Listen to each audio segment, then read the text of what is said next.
পরমেশ্বর ভগবান যখন আবির্ভূত হন, তিনি তখন সাধারণত ক্ষত্রিয় বংশেই আবির্ভূত হন, কেননা তিনি আসেন ধর্ম সংস্থাপন করার জন্য। ক্ষত্রিয়দের কর্তব্য হচ্ছে বৈদিক নির্দেশ অনুসারে মানব সমাজকে পরিচালনা করা। পরমেশ্বর ভগবান যখন শ্রী রামচন্দ্ররূপে আবির্ভূত হন, তখন তিনি রঘুবংশ নামক সূর্য বংশে আবির্ভূত হন, এবং তিনি যখন শ্রীকৃষ্ণরূপে আবির্ভূত হন, তখন তিনি যদুবংশ নামক চন্দ্রবংশে আবির্ভূত হন। শ্রীমদ্ ভাগবতের নবম স্কন্ধের ৪৪ অধ্যায়ে যদুবংশের রাজাদের বিস্তৃত তালিকা দেওয়া হয়েছে।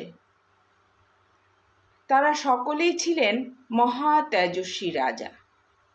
শ্রীকৃষ্ণের পিতার নাম ছিল বসুদেব, এবং তিনি ছিলেন যদুবংশীয় রাজা সুরসেনের পুত্র।